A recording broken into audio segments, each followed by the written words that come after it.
We are on the Youghiogheny River, which is located southeast of Pittsburgh, Pennsylvania. The section we are paddleboarding today is mostly calm, low-key, and meanders through rural Pennsylvania towns and countryside. It covers about 14.5 miles and takes 4 to 6 hours depending on the river flow, water level, and degree of paddling effort. The low water level is perfect for paddleboarding, canoeing, kayaking, and sometimes even for floating in an inner tube or raft. Today we begin in Dawson, where there are 2 parking options, and we will end at Smithton Beach. The first parking option is River Left, where there's ample parking at the Great Allegheny Passage Trail. There's a gravel parking lot, there's plenty of parking spaces, and all you do is walk down a short path and trail down to the river under the bridge. Option 2 is put in a little downriver on the river right, where there's a small parking lot across the street from the launch. There's no address, but it is on River Road next to the railroad tracks. There's no restrooms or drinking water here, so come prepared.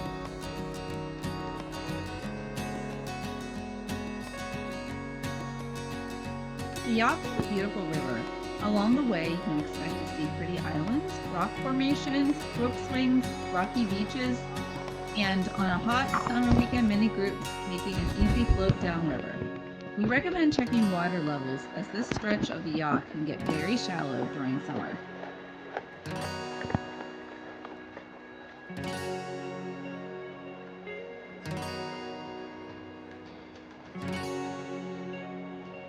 We also can get the rapids because while they're small, you can call them ripples at times, you still get surprised by them. As calm as this river is, you do have these portions, nothing like up by a high paddle or down by a high paddle. But still, on a paddleboard, stand-up paddleboard, you're going to lose your footing if you're standing tall on the board. Yeah. There's many times where you have to get down on your knees or sit down. But the Yough is definitely one of those easy to paddle, whether you have a paddleboard, a canoe, a kayak, rafts with your friends and family, dogs. It's narrow, it's pretty, remote in the sense that you don't see a lot of cars and traffic and homes, but you're not far from anything really. The railroad runs kind of right by it.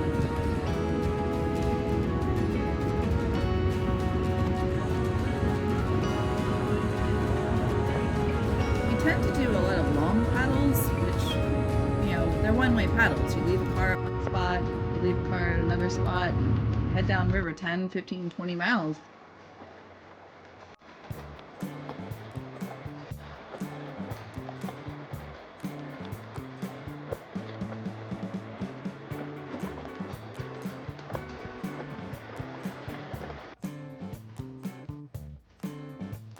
You can see me approaching the ripples. And this we love. This is such a different part of the Yough. It doesn't look like anything else. It has these beautiful rocks inside and boulders, and it's just got some unique. Definitely the most photogenic part of the river, whatever section is the Yough. It's right before the Hazelbackers. Yeah.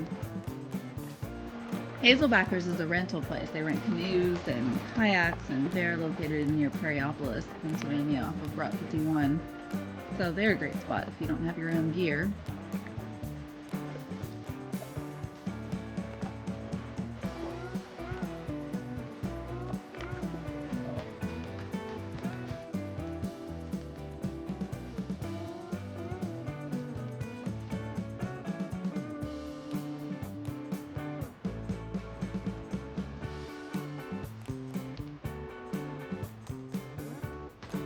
With any long paddle trip, there's always a possibility of rain.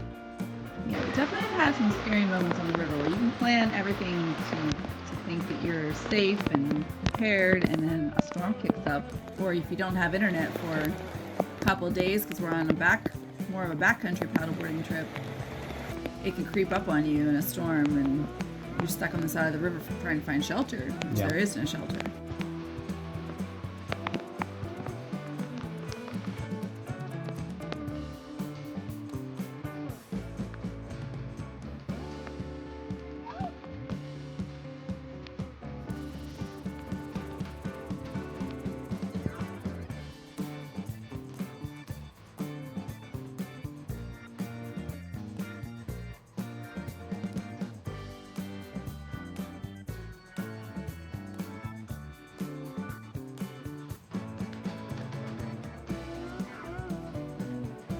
So sometimes when we come up to an island, we try to decide if we go right or left. We try to look at the flow of the water and currents and make a good choice. And other times we say, okay, I'm going right, you're going left, and see who gets there first and who doesn't have an issue.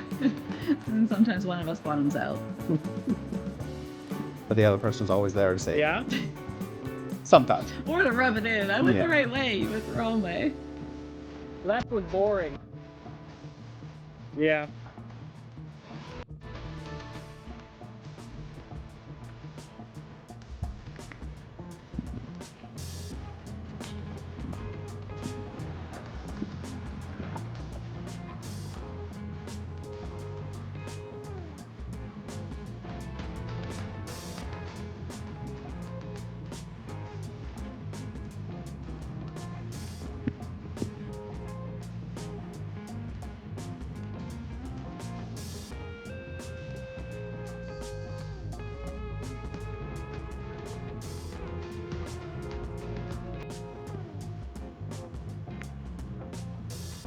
Action pose.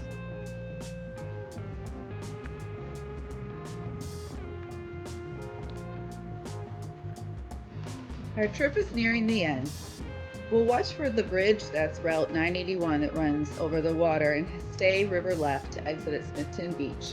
This area is very popular for swimmers, dogs, kids. You'll find a lot of people hanging out here for the afternoon or putting in to even head further downriver for the day. You'll follow the trail up to the parking lot, and here you'll see plenty of parking spaces. There's lots of people having picnics, bike riding on the Gap Trail, or getting ready to float in the river for the day. It's important to note you can park your car overnight here and that there are no restrooms or drinking water at this spot. It's been another great day on the river. We're now headed back to pick up our second car in Dawson, just about a 25-minute drive back through the country roads.